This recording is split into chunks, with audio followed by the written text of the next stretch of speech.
Hello everyone, welcome to UPSC Akhada. आज हमारे साथ एचसीएस सिलेक्टेड गौरव शर्मा जी हैं। इन्होंने 33 रैंक अचीव की एचसीएस के अंदर और आज आपके साथ शेयर करेंगे इनका एक्सपीरियंस, कैसे जर्नी रही उनकी। Gaurav, congratulation and welcome to UPSC Akhada. Thank you sir. Thank you sir. Gaurav, सबसे पहले अगेन प्रीलिम्स आ रहा है तो मैं आपसे प्रीलिम्स से स्टार्ट करूँगा कि जो सोर्सेज थे ना, वो आपके क्या सोर्सेज रहे प्रीलिम्स को लेकर। सर जैसे इंडियन पॉलिटी के लिए सब कोई लक्ष्मीकांत रेफर करते हैं, तो लक्ष्मीकांत ऐसे फर्स्ट रीडिंग करी, उसके बाद फिर सेकंड रीडिंग करके फिर उसमें से नोट्स बनाए।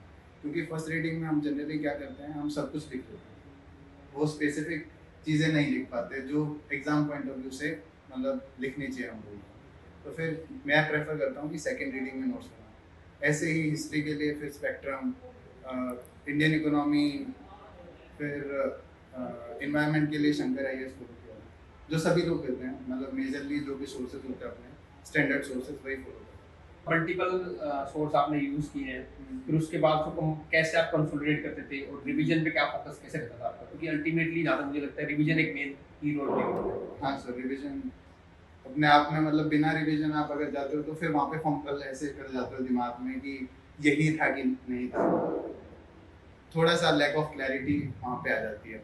तो इसलिए क्या करता हूँ मैं जनरली एक बार पढ़ा तो फिर उसी चीज़ को या तो रात को रिवाइज करूँगा उसी टाइम में, या फिर वीकली ज़रूर रिवाइज करूँगा। अगर एक वीक में मैंने जो भी पढ़ा है उसको फिर संडे या फिर मैं रिविजन के लिए देता हूँ मोस्टली। तो जैसे अगेन आपने बता दिया कि पढ़ लिया, उसको प्रोसेस कैसे करना है इन्फॉर्मेशन को, कि आप वीकली उसको रिवाइज करोगे या नोट्स बनाओगे, एक तरीका होगा प्रोसेस करने का। ऐसे का या प्रीलिम्स की हो या मेंस की आंसर राइटिंग हो, इसका कितना रोल होता है आपकी तैयारी के अंदर, क्या लगता है आपको? सर मेरे को लगता है कि टेस्ट सीरीज तो आपको करनी ही है, उसका कोई ऑल्टरनेटिव ही नहीं है। क्योंकि आप एक बार चीज़ें पढ़ते हो लेकिन आप रिटेन और ग्रैस्प कितना करते हो वो आप टेस्ट सीरीज से आपको पता चलेगा। तो और कई बार क्या होता है, हम चीज़ें पढ़ लेते हैं लेकिन वो चीज़ें हमसे छूट जाती हैं, छोटी छोटी चीज़ें टेक्स्ट में पढ़ते टाइम। तो वो जो गैप्स होते हैं वो टेस्ट सीरीज फिल कर देते हैं। अच्छा, ये इन्फॉर्मेशन इस तरीके से तो मैंने पढ़ी नहीं थी।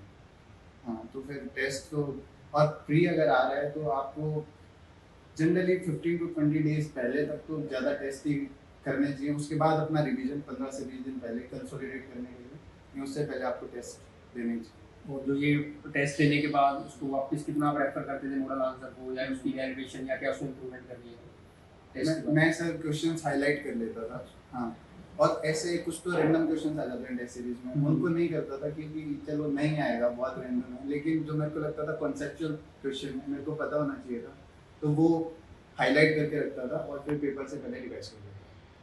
मेंस के लिए आंसर राइटिंग को मेंस के लिए सर टेस्ट सीरीज फॉलो करता था उसके लिए, और वही है, कोशिश करता था कि एक दिन में 5 आंसर्स लिख दूँ। ऑप्शनल मैथमेटिक्स रहे और उनका मैथमेटिक्स के लिए क्या अप्रोच थी करो आपकी, आपके मार्क्स भी अच्छे हैं काफ़ी। सर एक तो टेक्निकल सब्जेक्ट है, तो टेक्निकल सब्जेक्ट्स में आपको एक थोरो रिवीजन करना पड़ेगा पहले। अगर अभी भी मेरे को जैसे टाइम हो गया 2-3 महीने, अभी मैं मैथ्स का पेपर लिखने बैठूंगा तो शायद नहीं लिख पाऊंगा, क्योंकि वो फॉर्मूले रिवाइज नहीं किए हैं, वो चला जाता है दिमाग से। तो ये है कि मैथ्स के टच में रहना पड़ता है जब ऐसा टेक्निकल सब्जेक्ट हो। और उनके भी आपको टेस्ट सीरीज एक ऑल्टरनेटिव और कुछ नहीं है। और पीवाईक्यूज बहुत इंपॉर्टेंट है अगर आपका टेक्निकल सब्जेक्ट है। ठीक है। और करंट अफेयर के लिए बच्चे काफ़ी परेशान रहते हैं सर। अभी करंट अफेयर मंथली, अब तो डेली, और फिर उसको काफ़ी कंपाइलेशन हो जाता है। तो एचसीएस के लिए स्पेशली करंट अफेयर कैसे अप्रोच कर सकते हैं? सर करंट अफेयर के लिए न्यूज़पेपर लोग पढ़ते हैं लेकिन शायद कंटिन्यू नहीं कर पाते हैं। तो या तो एक मंथली मैगजीन ले सकते हैं और उसको बार बार रिवाइज कर सकते हैं मेरे हिसाब से। और थोड़ा सा न्यूज़पेपर के टच में रहना चाहिए, क्योंकि पता चलता है कि क्या चल रहा है दिमाग में, और फिर इससे आप प्रिडिक्ट भी कर सकते हो। ये वाली लाइन थोड़ी सी ज़्यादा वो लग रही है कि इस बार पूछ लें। हाँ।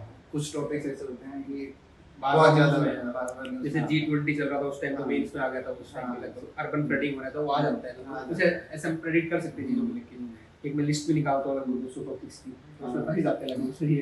और मैं कोई अलग से नहीं बनाता हूँ, किसी करंट से एनालाइज करके हम लोग बताते हैं कि हाँ, ये आ सकती है चीज़ें। और मेंस के लिए तो बहुत ज़्यादा मैटर कर जाता है, क्योंकि मेंस में तो टॉपिक ही मेरे ख्याल से लोग न्यूज़पेपर और जो भी बना है वहाँ से पिकअप करते हैं। और अब बात करते हैं, आप सिलेक्ट हो गए हो तो सर्विस से पहले और सर्विस में आने के बाद क्या डिफरेंशिएट लग रहा है आपको, क्या फ़ायदा, क्या वैल्यू एड हुई आपकी लाइफ में? तो जैसे पहले मैंने असिस्टेंट ऑडिट ऑफिसर सीएजी में काम किया, तो वैसा कुछ रिकॉग्निशन मिला नहीं था। तो अभी लेकिन मैंने क्या पढ़ा, ऐसे ही एक गांव का एक व्हाट्सएप ग्रुप बना हुआ है, तो उस पर ऐसे ही मैंने सुबह मैसेज पढ़ा कि गांव के ऐसे ऐसे लड़के ने पहली बार हमारे गांव से किसी लड़के ने सिविल सेवा में चयन हुआ उसमें इसका। तो मेरे को ऐसे हैरानी हुई कि यार मैं नौकरी पे तो पहले भी था, लेकिन इतना इसलिए कुछ recognize नहीं किया। हाँ कोई कुछ रिकॉग्निशन मिल नहीं रहा था। तो ये भी चीज़ है। और फिर लर्निंग्स भी बढ़ गई हैं, इंटरेक्शन बढ़ गया लोगों के साथ। जैसे हम लोगों की अभी ट्रेनिंग हुई 6 वीक्स की, तो उसमें ऑलमोस्ट जो अभी हमारे वो आए थे ex chief election commissioner Qureshi साहब, तो उनके साथ इंटरेक्ट करना, उनका लेक्चर सुनना, उनका पर्सपेक्टिव जानना इलेक्शन पे, बिल्कुल अपने आप में हाँ, हाईली इंटेलेक्चुअल हाईली इंटेलेक्चुअल लोग हैं। और फिर मेंटरशिप होती है, और वो हर एक मेंटरशिप कोई ना कोई रिटायर्ड IAS IPS होल्ड करता है। तो वेरी गुड कि मतलब आप एक स्मॉल ग्रुप कंट्री के जो हाँ टॉप जो लेवल है आप उनसे इंटरेक्ट कर रहे आप हो उनसे इंटेलेक्चुअली interact कर रहे हो, तो उनका माइंडसेट जानते हो कि वो कैसे चैलेंजेस को हैंडल करते हैं। तो अपने आप में नई चीज़ें हैं सीखने के लिए, और फिर वो आपकी पर्सनैलिटी को फिर ऐसे इनहेंस करते हैं, ग्रूम करते हैं। और ये सभी ट्रेनिंग का पार्ट बता रहा हूँ, जब सर्विस में आओगे तो अगेन कितनी अपॉर्चुनिटीज मिलेंगी आपको उस चीज में, तो वो अपने आप में एक मतलब काफी अपॉर्चुनिटी है। ठीक है गौरव, थैंक यू, आपने इतनी इन्फॉर्मेशन शेयर की, और हम तो यही करेंगे आपके जो करियर है बिल्कुल ब्राइट रहे, आगे आप और लर्निंग्स करते रहो, जैसे आपने बताया एटीट्यूड आपका लर्निंग वाला ही है ना, और आगे फर्दर और एग्जाम क्लियर करके चाहे आपके जो भी आगे एम है पूरे all the best. Thank you. Thank you sir.